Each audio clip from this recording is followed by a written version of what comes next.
Hey, you guys.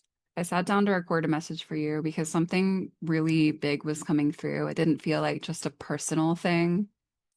So I pulled the blank rune, and there's some controversy over the blank rune. And I think all of that is justified. Very possible that this was not a rune that was used initially. This is the only one that was added later on. But I think it holds a lot of medicine for the time that we're living in, specifically. Any sort of end of an era, end of an empire type of vibe, like that point in the wheel. That's the point that we're at.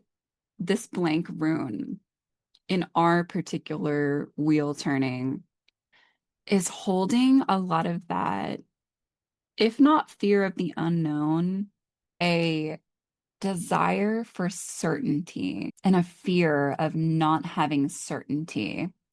Are you potentially looking for certainty in order to take the next step or make the next move? Is it possible that you are wanting that certainty to show up in another person confirming your path forward in some kind of visual stimulus that represents certainty for you? Are you wanting to hear it externally? Are you wanting to feel something that feels like assurance and certainty in the affirmation before taking the next step? You already know this and you've heard it a lot of times before, but the moment that we're living through is asking a lot of us individually and also collectively. There are going to be big shifts, and there will be many times that you will shift and the people around you will not know what to do with that. And it's not to say that they're bad or wrong or incapable or anything like that, because the people around us signed up for a previous version of us too. So when we change, especially when we change relatively quickly, it's a lot. But there can be this feeling of being unseen, unheld, deeply misunderstood at the core of your being. And when you're in that kind of a portal, the liminal space of that portal, there's more of the in between than there is the before and the after. We're always becoming. But there are these little points along the way where we can kind of stop to take a breath and take in our surroundings and orientate ourselves based on who is showing up in our energy at that time. And we get a little bit of a refresh of coherence and feeling maybe some of that affirmation.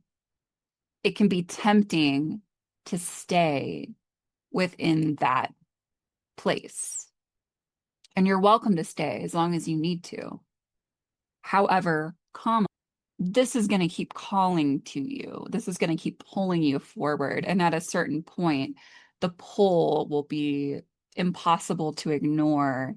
And the comfort place, the safe place, will feel less and less comfortable because that pull is just dragging you forward.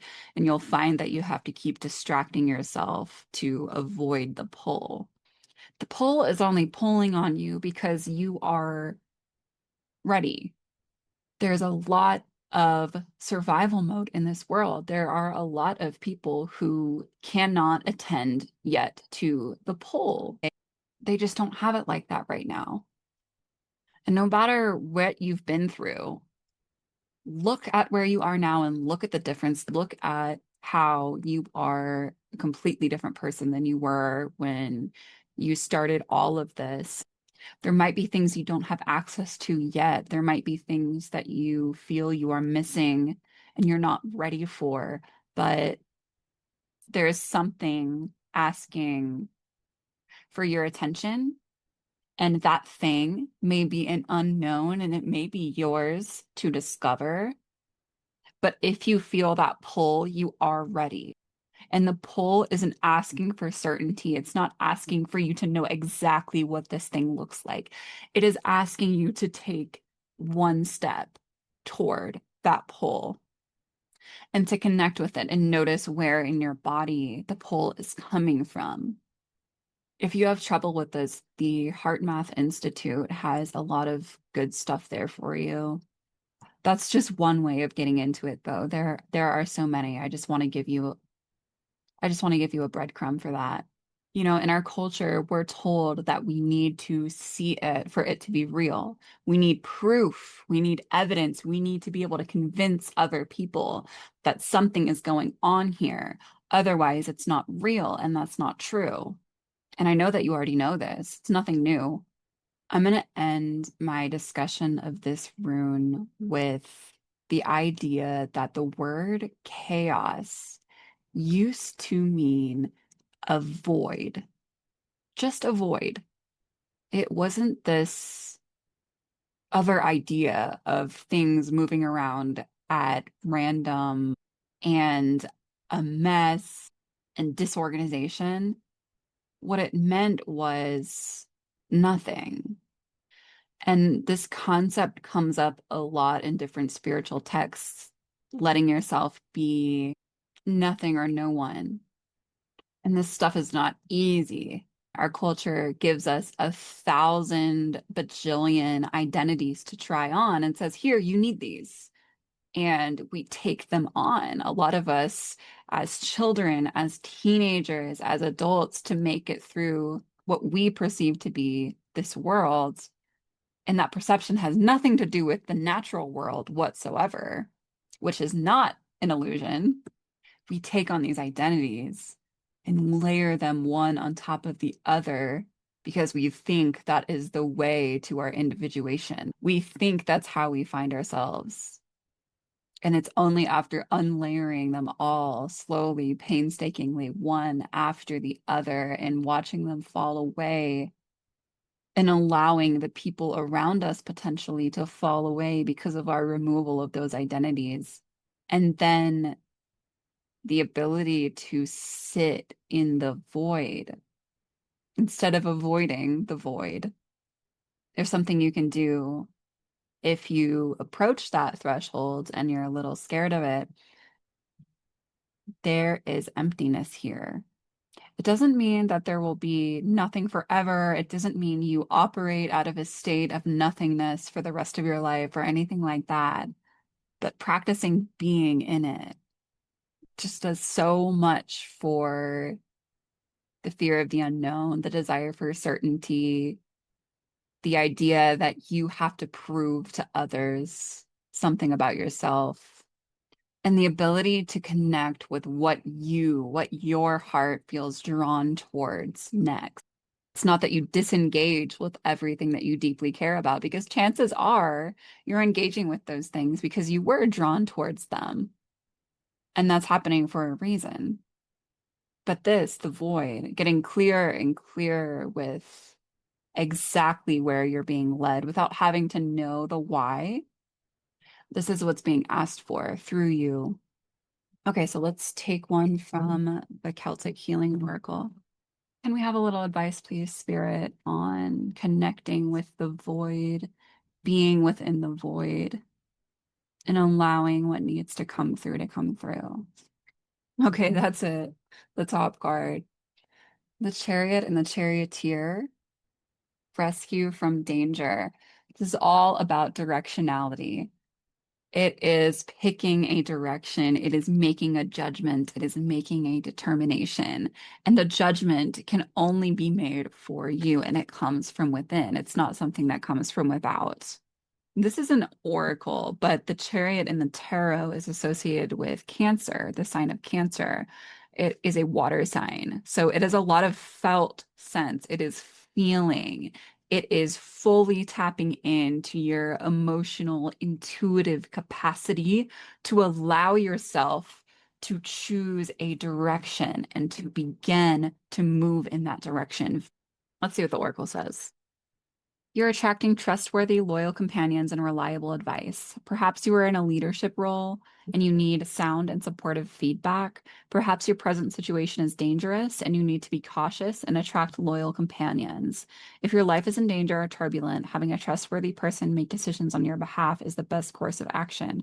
Often it is sufficient just knowing that others are available to listen and support you, even if you rarely call on them to act. Even just talking things through with someone truly interested in your welfare and ready to help is stabilizing and heartening. The charioteer's great strength is his or her trustworthiness and readiness to help. The more stressed your situation, the more important is reliable counsel and the loyalty of comrades and friends. Choose your confidants wisely based on their actions in the past, and then seek their counsel, support, and assistance. You are the one bringing these connections into your life. What are the connections you've been asking for? Have you noticed that they have been appearing? They may be people from the past, they may be new people that you're meeting. How are they showing up for you? Are you asking for the support and the stability and the accountability or whatever it is that you need right now? Making judgments about who to call in and what types of connections that you want. Are there ways you can ask to be supported if you are struggling to move forward? Recently I asked for help, and the help that I asked for was monetary. And this is something that I have been personally against doing for a really long time. But at the end of the day, I know I have things to offer in exchange. And that even if I didn't have something to offer today, this moment, this week, this month, in exchange, that exchange would be reciprocated at some. So it energetically doesn't feel bad for me to ask for the help that I need. And I did receive it. The help came through. So what help can you ask for? Are there ways that you are wanting to feel seen, held, validated, and instead of like, yes, walk towards the unknown, get in the void and sit in there. But you're not doing that all day. Those other human things of needing to belong, are you casting them out and saying, oh, I shouldn't feel like that. I shouldn't need validation. I shouldn't need, you know, what if right now you do? What if right now you deeply need to feel seen, heard, understood, something to that effect? If it's not available for you right now because you're in some layer of this that is inaccessible to all of the people around you, go with that. Help yourself feel seen. Get in your journal, get in your voice notes. And I'm excited for you. If you're calling in your people, if you are asking to be seen, felt, heard, supported, moved, that is so that is so fucking exciting because you're gonna have more of what you need. It's not as though everything will suddenly be perfect, but when you allow yourself to ask for what you need and then have those needs met, because you're done telling yourself, I shouldn't need that. I don't deserve that. I am unworthy of what I'm trying. I am unworthy of what I want, what I need. When you're done with that, which is hard, that's a journey in and of itself. But when you're finished with all of that and you finally call in what you need to feel supported in the way that allows you to move forward, whether that is internal or external, and there's no right or wrong there. But you have to judge for yourself. And a judgment is not saying this is right or wrong objectively. It's saying this is for me right now. This is not for me right now. And you are in full power to do that for yourself. No one else can do it for you. And in fact, no one else will. People might have good ideas that you can pick up on and take in, but your path specifically, even if you team up with others, once you get more momentum, which is likely to happen, your specific path is unique to you. And the way that you get further down that path is unique to you. I know that you know this. You can be inspired by others. You can try out their recipes. You can try out their rituals, their procedures.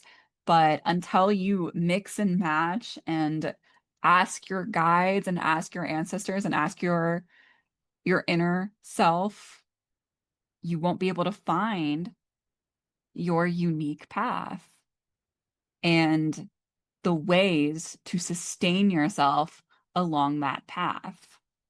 So while you're in that, call in the support that you need, whether that's internal or external. Do you know people who are willing to hold space for you while you experiment and do that mixing and matching? Is there someone in your life who is open to witnessing your creative experimentation and not to tell you that you're right or wrong, but to hold space for you if that's what you need? Do you need to feel witnessed or seen doing something and some kind of confirmation that you are not crazy or you're fully capable of doing this? If you are someone who needs to be witnessed, so that you can convince yourself that you are capable of holding your own power and autonomy. Don't judge yourself for the need to be witnessed. If you carry that need, maybe it came from a past life, maybe it came from your childhood trauma, maybe it came from something that you've read so many times or something that you've heard so many times that you have that need within you. Maybe you won't have that need forever, but maybe right now you do.